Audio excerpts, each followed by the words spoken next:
When I own that every single thing that I experience in my life, everything is on me. I have the power to change it.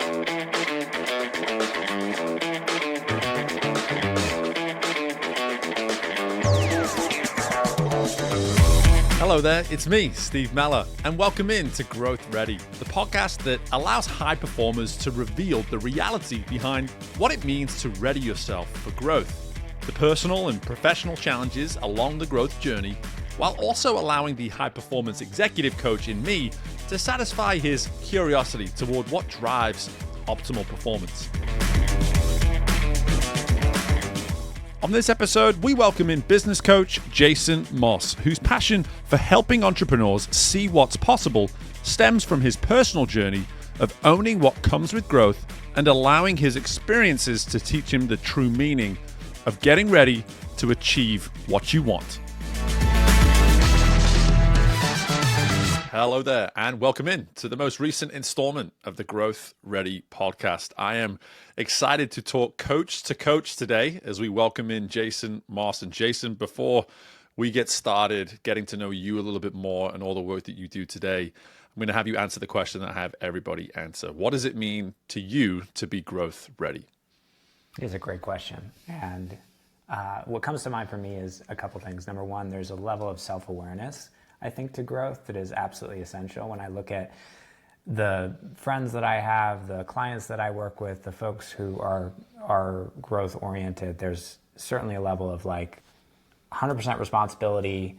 We're looking at ourselves all the time, trying to figure out where the blind spots are, where the opportunities are. So there's a level of self-awareness. There's a level of just desire, I think, to growth that is like, it's strange to me. You probably maybe can relate to this, Steve, but it's like I feel like I exist in this bubble where everyone around me is so growth oriented because I'm surrounded by coaches. All my clients are growing and scaling businesses. So it's like I almost take for granted that that is the way that everyone's wired, when in reality, it is a choice. It's a choice to choose to be someone who wants to grow. And there's also a choice to choose to be in the status quo, to choose to be stagnant, to choose to just kind of keep doing the same things you've always done, the same way you've always done them. So to me, it's a conscious choice to grow, coupled with that radical accountability and self-awareness. Those are kind of the ingredients that I feel like sum up what it means to be growth ready. I love that. A nice little 1-2 punch. It's,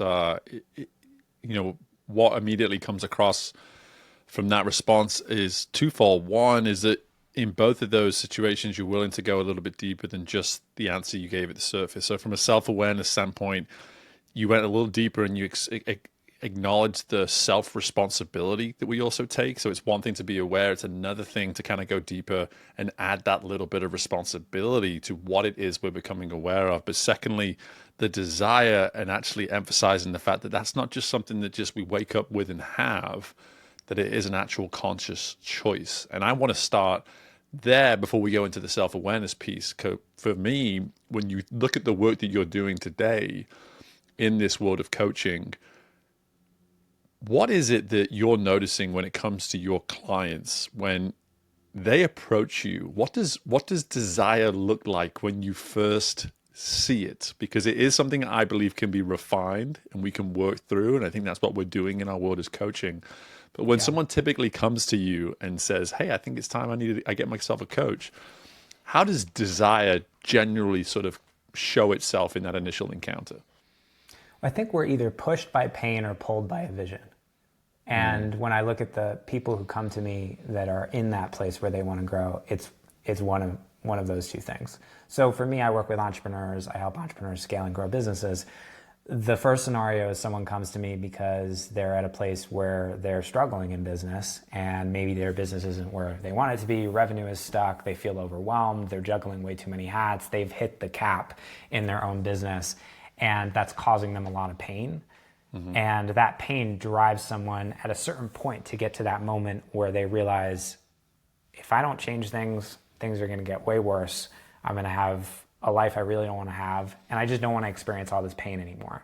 So that's like the first type of scenario. And when I look at my life and I think about, what have been the moments of growth, generally, more often than not, they're predicated by a lot of pain and me getting to a point where I get forced out of the status quo of my current way of operating and doing things because it's not working for me anymore. And the consequences of continuing to go down that road and the pain associated with those things is just too great. And then we reach that threshold moment where it's like, okay, we need to change. We feel forced to change by that pain.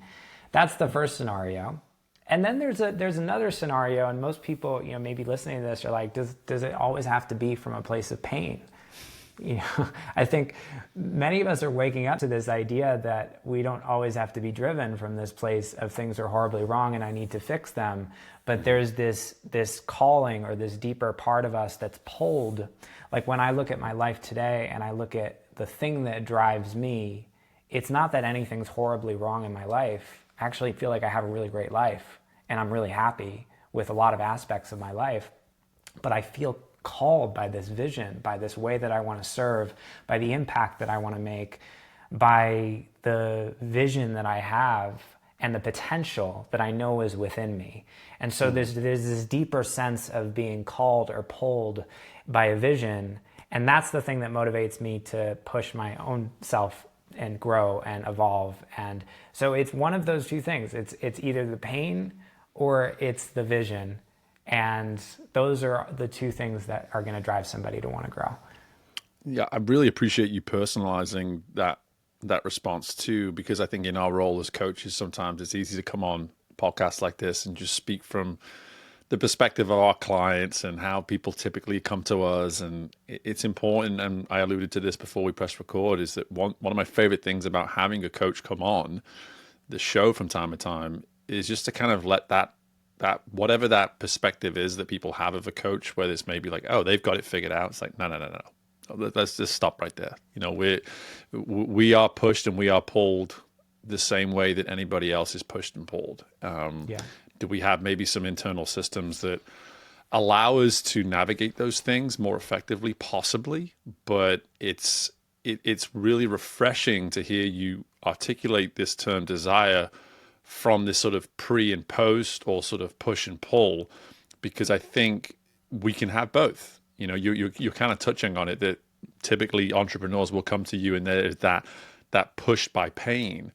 But at the same time, if you really start to get in there and under the weeds, you start to realize that there is this ambitious individual within them that sees this abundance, that sees this potential, and that maybe the pain is kind of overwhelming and clouding their ability to see the fact that, oh no, deep down I am pushed. Deep down I do want more, and I'm really excited and driven by that.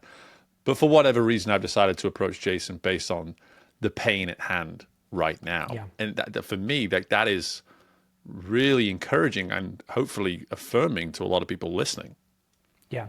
I mean, both are okay. I don't have any value judgment about either of them. And I've experienced both of them in my life, to your point. I mean, I still feel like in many ways I am pushed by pain, and there are aspects of my life that growth drives me to want to improve because something's not working or I know it's not as good as it could be.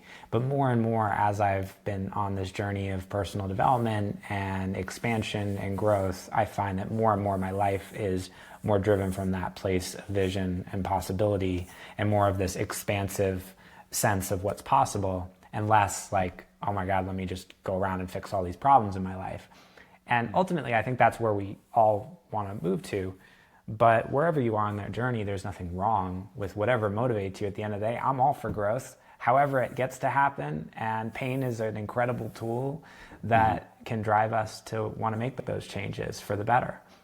Yeah, and pain is actually something that we've had come up a couple times in 2025 on the podcast, and how there is this almost scale, if you will, of pain. Like, is the pain that comes with the work around growth greater than the pain that we're maybe suffering from just simply being in stagnation, like you touched on earlier? Like, how do we navigate that? And something that I'm hearing, that I heard you, speak to when you first gave me that insight on that first question, is that you touched on community a little bit. You touched on the people that we surround ourselves with and the importance of whether or not, if we do have that desire, are we positioning ourselves for that desire to effectively be brought out of us. Because to your point, if we do allow ourselves to sit, let's say maybe in isolation with this pain, this inability to act, then the likelihood of us doing anything with it is slim to none. And so I'd love for you just to kind of talk through from your experience. I certainly have my own thoughts on this, but from your experience of just the power of community and the power of the connection when it comes to effectively utilizing that desire that we have internally. Yeah, it's a great question, and it's one of the biggest, I think, things when I look back on my journey that's made the impact. I mean, I've invested at least $200,000 into hiring coaches, mentors, going through masterminds, group programs, all those experiences. The thing that has been the most impactful for me from my own standpoint with growth has been getting in the room, particularly with other entrepreneurs, because that's my world, and surrounding myself with people who are several steps ahead of me on my journey, whether that's masterminds, whether that's in person, whether that's even just group programs and things like that. There's a couple of powerful things that happens. Number one, I think when you're surrounded with people who represent an edge for you, that are showing you what's possible, it helps you raise your own standards. And I think that's the first thing that needs to happen. But number one, even before that, there needs to be an awareness that there's another possibility for us. And so many times it's like we surround ourselves with people who are where we are, and that just becomes the status quo, and that becomes the normal. And there's not even that sense of, oh, I can experience something different, or my business could be at a different place, or I could experience this kind of a relationship. We just think that this is normal and this is the default and this is how it is because our surroundings naturally reflecting that to us. So, and when you get in the room with people who are playing at a different level, who are representing a different possibility, the first thing that happens is there's that moment of awareness, which I think for a lot of people is the first thing that needs to happen. There's that sense of, oh, something can be different. I'm here and I could be over there. And that creates a possibility. Now, what most people will do in that moment, most people who are not super growth oriented, is they will judge. Their mind's going to come up with all sorts of reasons why they can't have X, Y, Z. You see this a lot with rich people. Like our culture has this. We shame rich people, and I'm not. If you look on Netflix, like what are all the documentaries you find on Netflix about rich people? It's a bunch of scammers, a bunch of people who are ripping people off. We have this sense that, like culturally, we've othered rich people. And I find it fascinating because on some level, everybody wants to be rich. If they're not actually saying that, they're lying to you. Most people want more money, and yet we have this sense that we look at people who are rich and we judge them. So I think that when you have that moment of awareness, one of two things is going to happen. You're either going to say that person is not a human being, that person is a scammer, that person is, your mind's going to come up with all sorts of reasons to basically justify your own current position. That's the mindset of stagnancy, because it basically allows you to feel comfortable where you are and to justify your current role and how you're playing. And a lot of people just spend their whole life, that's what they do, and they never change because of it. And on the flip side, there's very few people who will look at those situations and they'll go, if that person can do it, maybe I can learn something from them, or maybe I can do this too. And so in that moment, there's that possibility for growth, just by being surrounded by other people who are representing a new possibility for your life. So it's the awareness, and then the raising the standards is kind of the second piece here, where it's like once you see that there's another possibility, then it becomes, well, how do I raise the bar for me? And just being surrounded by other people. When I was early on in my entrepreneurial journey, I had a friend of mine who was running a very similar business as me, and we were making around the same amount of money. We were making around six figures. And over the course of several years, I watched as he made investments in himself. He hired mentors and coaches, and over about 2 or 3 years, he grew his business from six figures to, I think it was 2 or 3 million a year in sales. Now, I ended up working with him as a director of sales and leading his sales team. But what was amazing was just being surrounded by him and watching that journey and realizing that I was no different than him, that I could do it too. And also seeing his level of standards and how he held himself and the choices and decisions that he made, and then being able to model that for my own life. And that was what allowed me to, scale my own business past $500,000 a year in sales. I don't think I would have been able to do that had I not been in the room with someone and been best friends with someone and had conversations with this person every single week to just kind of absorb the way that they thought about their world and their business and start to model some of those decisions through the awareness as well as the choice to raise my own standards. So I think that's the power of community. Yeah.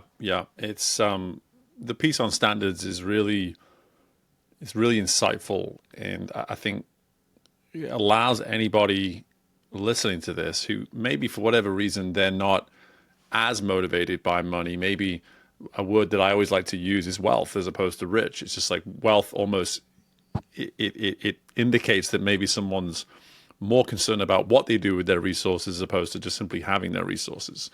And the reason I even say that is that for someone listening to this to say like, well, maybe what I have at my disposal could be greater just by simply having a set of standards that excite me and that allow me to see what I could be doing with any amount of wealth that I eventually create for myself. And again, if you're not wealthy in money, maybe you're wealthy in other ways. And I think that is something that I'm hearing from you in terms of the intentionality around that, to just not only know, hey, this is an idea of what I want, but then to create a community, going back to what was kind of a twofold approach again, is people that are in your world and people that are further ahead in your world, just to be able to say like, I'm not intimidated or scared to reach out and bridge a relationship potentially with someone who has been in my shoes where I'm at currently, and that represents in some way, shape or form a standard, to go back to that word, a standard that, hey, you know what? Whether I want to be as wealthy as they are financially, I don't know. I just know that the world that they've created for themselves in terms of opportunities, in terms of standards, etc., that is something that I'm excited by, and it is something I feel I'm capable of having for myself as well. And so it just that intentionality around the standard, I think, is something we can all do better at just being conscious of, right? Yeah, and the awareness of just being around other people who are operating differently is, I think, what allows us to realize what those standards could be and what shifts we might need to make in order to elevate our own standards for our life. Yeah, and you alluded to the difference as well. Like, when you talk about possibilities, we suddenly say, okay, there's a difference then. There's something I have to do different, which allows us to kind of bring that first part of how you answered the first question with the self-awareness is, if I need to start showing up differently, doing differently, being differently to everything that I am and represent each and every day, then at some point there's a first step, right? There's a first step. And we've alluded to the power of how we can use relationships and community. But I'm curious, just even when you look at beyond that part and you say, now let's just talk about someone's ability to hold themselves accountable. Maybe they don't decide to invest in a coach in a community, but maybe someone's listening right now and they say, hey, you know what? From a self-awareness standpoint, where do I even start? It can't just be as simply as looking at myself in the mirror every day. So I'm curious, like when you provide me that insight at the outset, what parts of self-awareness are a good place for us all to be considering starting? I think the first piece is radical ownership and taking 100% responsibility for every single thing that you experience in your life, which you've probably heard before, and many people listening to this. But here's my experience. Yeah, I've coached and mentored over 1,000 clients, and it's so easy to externalize when things aren't working. I mean, really good entrepreneurs, I still notice parts of myself that all the time that want to blame outside circumstances, that, point the fingers externally. Like, it's the entrepreneur who it's like when, maybe they're posting on social media and their content is not performing or they're not getting visibility. And it's so easy to say, well, it's the algorithm, or like, and I'm like, no, it's not the algorithm, it's you. Your content sucks. You got to get better at creating better content. And so there's so much, and that might sound a little harsh, but my experience is there's so much power that comes from taking responsibility. Because when I own that every single thing that I experience in my life, everything is on me. It's I've created it. I have the power to change it. I have the power to change my relationship to it so I feel differently. There's so much power that comes from taking responsibility. And I think the first thing, before we even talk about self-awareness, is that piece. Because there's no power. If you don't take ownership for something, there's no power to change it. Mm-hmm. So most people, I find, are just spending their entire lives pointing the finger elsewhere. And it's like, well, this is the reason why I feel the way that I feel. I'm like, no one makes you feel any way. It's you. You're the one who makes you feel a certain way.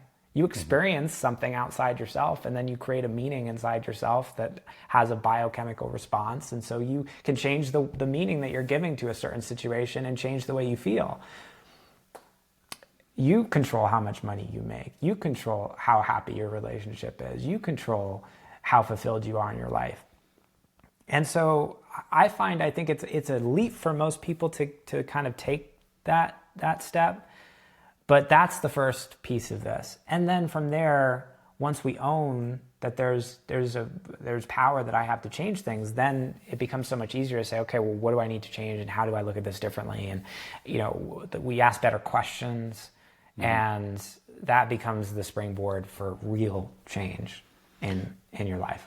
Yeah, and this is one of those situations where I always like to present almost like a scale analogy, just like to have this scale of zero ownership versus radical ownership on the other end of that scale. And because so much of what you're speaking to is, radical ownership in some ownership, as a trait is not necessarily an all or nothing thing. We can have part ownership, we can have more ownership, and eventually hopefully aspire to have radical ownership.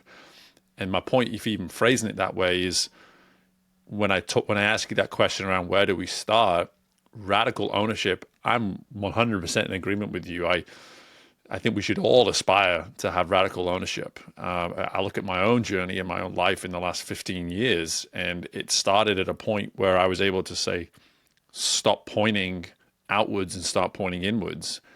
And I got better at maybe one area of my life where I started to point inwards. And over time, I learned how to do that more and more. And to your point, we then get to do it more effectively, even in our relationships, even in our whatever, or these other areas of our lives that become more and more external to ourselves.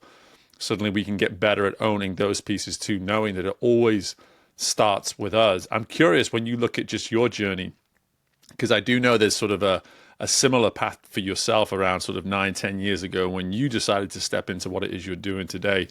What was some of that initial, experience and I guess lessons that happened for you to get serious about this element of radical ownership?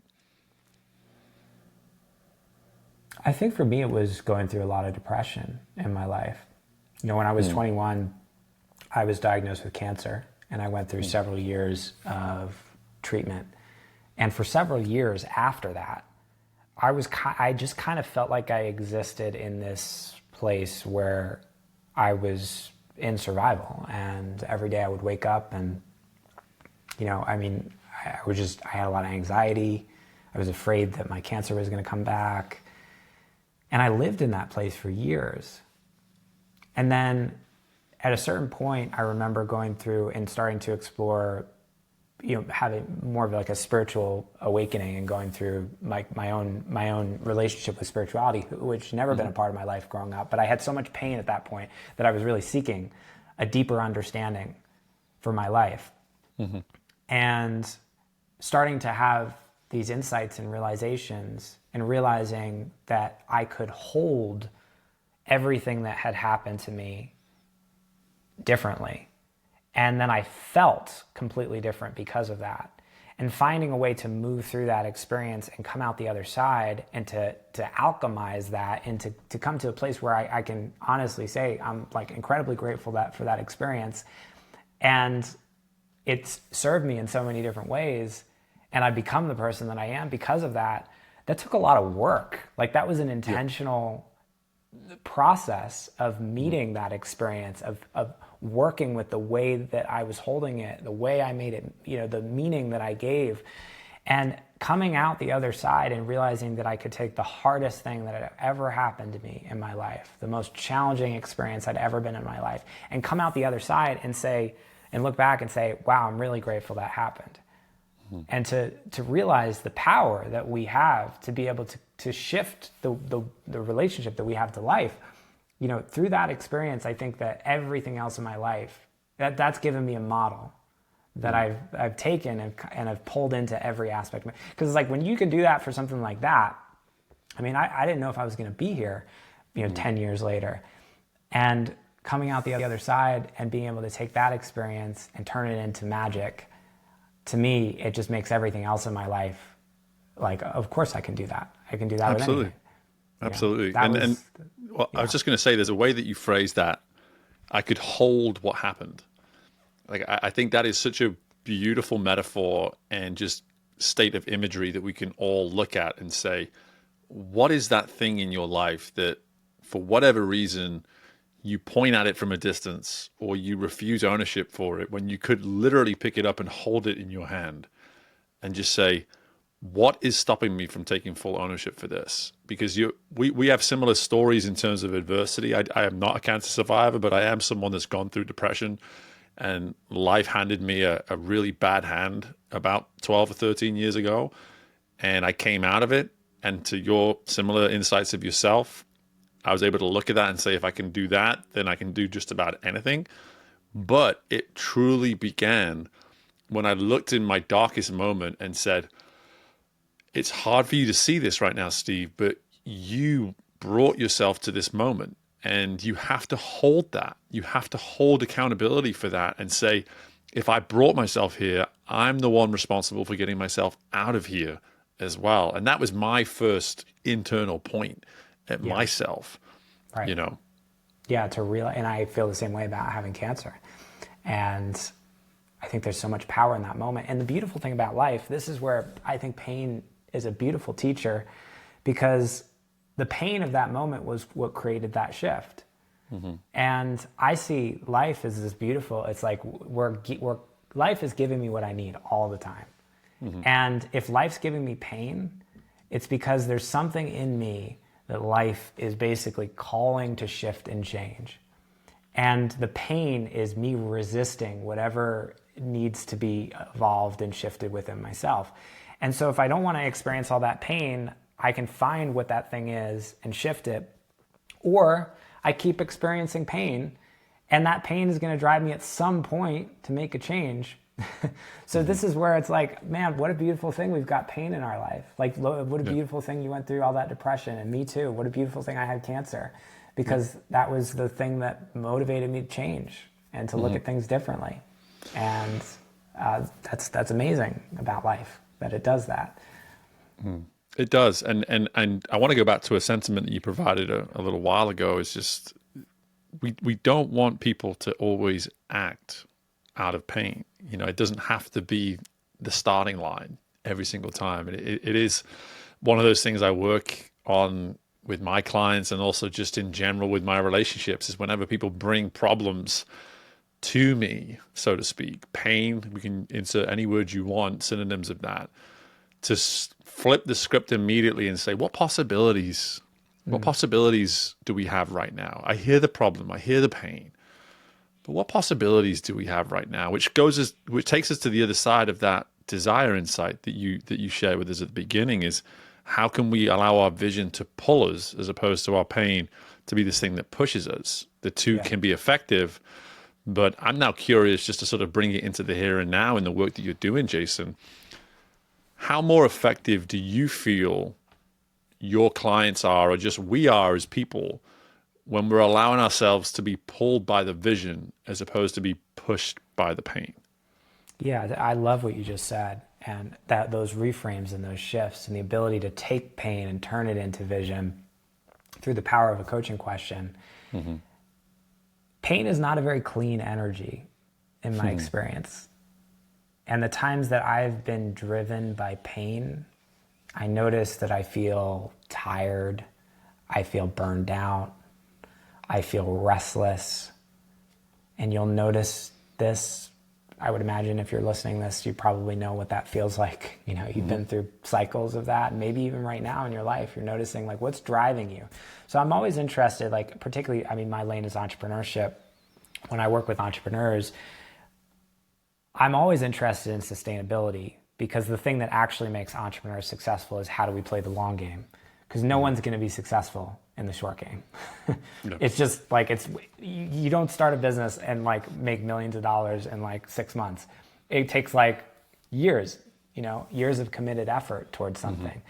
And so I'm always interested in how do we create sustainability in the way that you're relating to the thing, which is, where is your motivation coming from, to your point? If you're being driven by pain, you're on the path to burnout. And that place of vision, that place of possibility, it's literally a higher level of consciousness. It's a much more sustainable fuel and source for us. And my experience when I'm operating from that place is I feel inspired, I feel energized, I feel alive, I feel literally inspired in the spirit. There's a deeper, almost spiritual aspect to more of that visionary type of energy. And that's the fuel that I think is much more sustainable. So yeah, it's a big thing, and it's something to pay attention to in the way that we work with ourselves. Yeah, clean energy. What a great way to kind of put that, is that, when we have pain, we don't necessarily have that clear energy. And it's just like, okay, well, if we can't be clear with our energy, which means we're probably acting in a place of resistance and we're being combative, Yes. and to use that insight there is like, okay, well, what does it look like? The question I almost want to put to everybody listening, and I'm probably even asking you, Jason, at the same time, is, what does it look like for us to clear up our energy? Like, how do we approach that each and every day? What are some of those practices when we wake up and we say, if I went to bed in a mindset of pain, in a mindset of aggravation, whatever it may be, likelihood is I'm bringing that energy into the next day. And so now I'm almost setting myself up to have no clear energy whatsoever towards what I'm going after today. So I'm curious, like, even in just your experience with these entrepreneurs, where I know stakes are high, ambitions are high, typically self-criticism and things like that are very easy traps for us to fall into. What are you doing to maybe help folks just have a better approach to their clear energy? Yeah, well, I love what you shared earlier, which is the power of coaching questions. Asking the right question, I think, is probably one of the best ways to shift. Just being able to say, what is this teaching me? Is a great example of a coaching question that shifts a problem into possibility.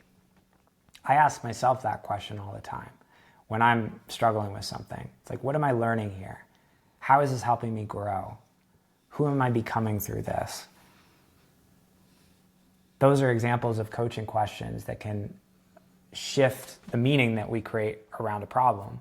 Because if there's a sense that's like, okay, the problem's here, and then the meaning is what creates the resistance. The meaning is like the story I tell myself on top of the problem. So there's the problem. Okay, we wouldn't even call it a problem. Let's just say there's a set of circumstances, right? So here's what's happening.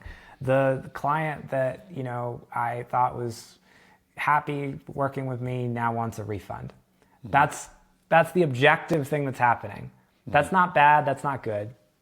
Then we put a lens on top of it, which is how we see it, the meaning that we give to it, which is, number one, this is a problem. Number two, I am going to tell myself all sorts of stories on top of that problem, which is, oh my God, I'm afraid, what if we give this client a refund? I'm not going to be able to meet expenses this month, and what is that going to mean? And are we going to, have to dip into savings, or maybe we're going to have to go in debt, and blah, blah, blah, blah, blah. And there's all this story on top of it. And then that creates the resistance and the stress and the relationship that we have with that neutral thing. So the ability to just tell a different story, which is like, what's good about this? What's good about this that I'm not seeing right now? This is a great example of another question. Well, actually, it's been really difficult working with this client. And maybe we just weren't aligned to begin with. And if I let them go, this is going to free me up. I'm going to feel so much less stress because it's been really stressful working with this person. And I'm going to find somebody else who I'm going to enjoy working with way more. What else is good about this? Well, I'm learning that I should probably be a little bit more selective in terms of how I qualify people in my sales conversations, because when I look at this relationship, I realize this is the accountability piece, that actually the reason why we've been having such a hard time and she's unhappy is because she probably wasn't a great client to begin with. And I knew that on the sales call, but I chose to sign up and work with her because I was afraid that if I didn't take the money, then my needs wouldn't be met. And so this is showing me my own opportunity for better qualifying and also for stepping more into abundance.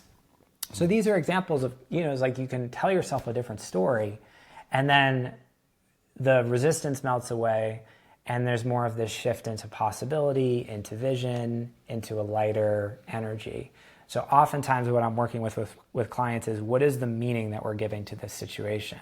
Okay, I see that there's a neutral thing happening. We can look at this as like a set of circumstances. And then on top of that, can we tell a better story? And usually the thing that I'm using to help people do that is just asking different questions.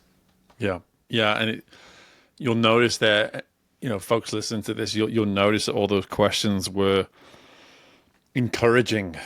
They were forward. They weren't taking you backwards. Like, you can assess to move. You can assess to intentionally act. Like, you don't have to just almost put yourself under this spotlight and get harsh and get aggressive and judge and push yourself into some sort of emotional response that isn't going to quite serve you.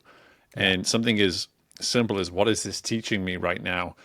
You're acknowledging right there that there's a lesson to be obtained to better equip you moving forwards. It's right there in the question. So you're now nurturing your own development through a reflective question.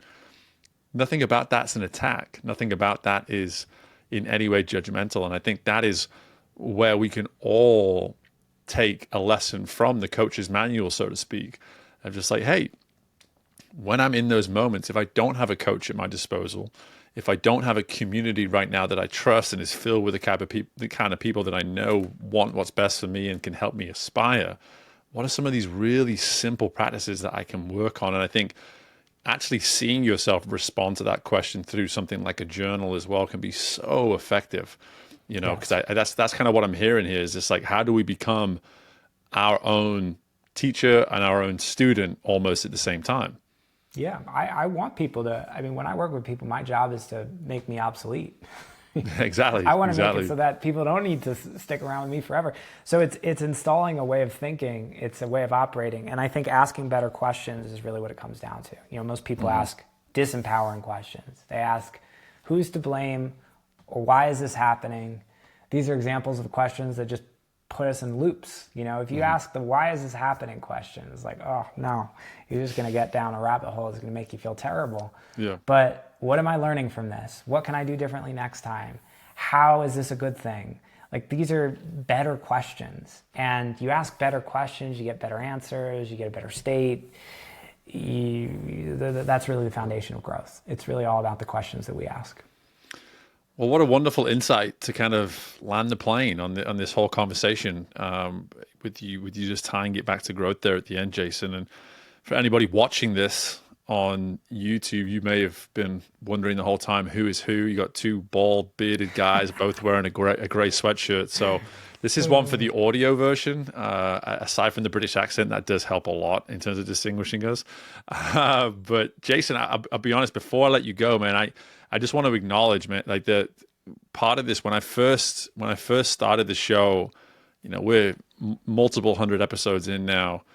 It was always important to me, even as a coach with my own coaching business, to bring on fellow coaches where I could just have a coach to coach conversation where at the heart of it, the return for the listener was going to be some form of insight, if not multiple insights, that would be for their good, for their betterment of their growth. And I just want to acknowledge that you've been able to do that for us, and you've allowed me to improve as a coach in this conversation as well, which I always appreciate. But before I let you go, if there's any entrepreneurs listen to this that are just like, Jason sounds like the kind of guy that I definitely need to have a chat with, brother, where can we learn more about you? Well, it's good to connect, man. It's good to meet another fellow bald-headed, bearded dude in the wild. And I appreciate you bringing me on. It was a blast to speak with your community. So yeah, if you want to connect, so I work with entrepreneurs, help entrepreneurs, online business owners scale and grow their businesses.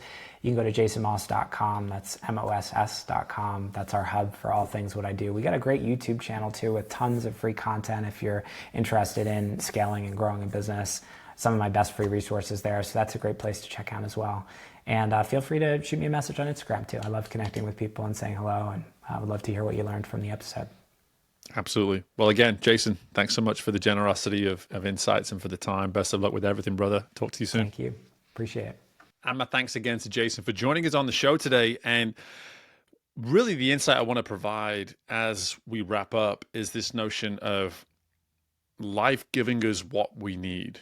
And it's really hard to see it in the moment. You know, Jason has his story there with cancer, and I have my story with depression. And we all have those stories, those parts, those chapters of our journey where we can say, you know, this was a really hard time for me to see how anything that was happening to me could possibly be for the better, be for my good. And then we go back many years later and we look and we say, well, in many ways it defined me. In many ways it set me up. In many ways it brought me to where I am now. So even something like that can provide such adversity and such challenge and leave you so discouraged, in certain cases depressed, is there a possibility that it's exactly what we need to be happening to us at that time to get us to wherever it is we intend to eventually get to? That's the growth journey, folks. When we talk about being growth ready, the ready piece is making the most of those opportunities that we maybe weren't expecting to come our way and trying to frame them as something that can be for us and to serve our growth. So I really appreciate an opportunity just to speak with a fellow coach who's working in similar situations to myself, of just folks that are trying to achieve big things and grow at scale and all this sort of stuff. And I think for anybody listening to this, you have that version of your life. You may not be an entrepreneur, you may not be an executive, you may not be an athlete or whatever it is, but you have your own journey. You have your own growth story that you're writing for yourself right now. And at the heart of that, you're playing the main character.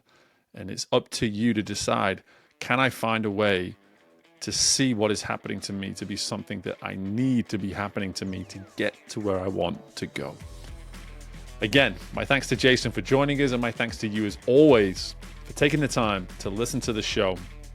Any feedback is always welcome. I cannot emphasize that more.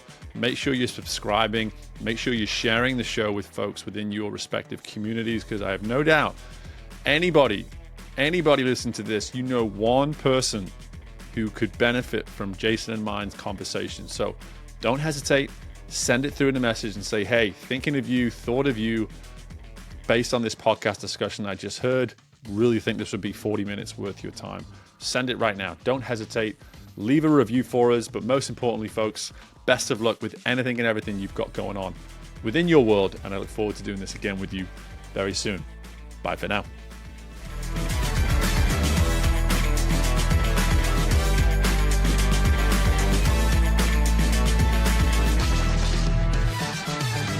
Thank you for tuning in to Growth Ready. If you liked what you heard and are feeling ready to grow, be sure to leave a 5-star rating, subscribe to the show, and share the episode with someone you know is ready to fuel their growth journey today. We love our community, so don't hesitate to reach out to us at podcast@growthready.com. And until next time, we are Growth Ready, and you will be too.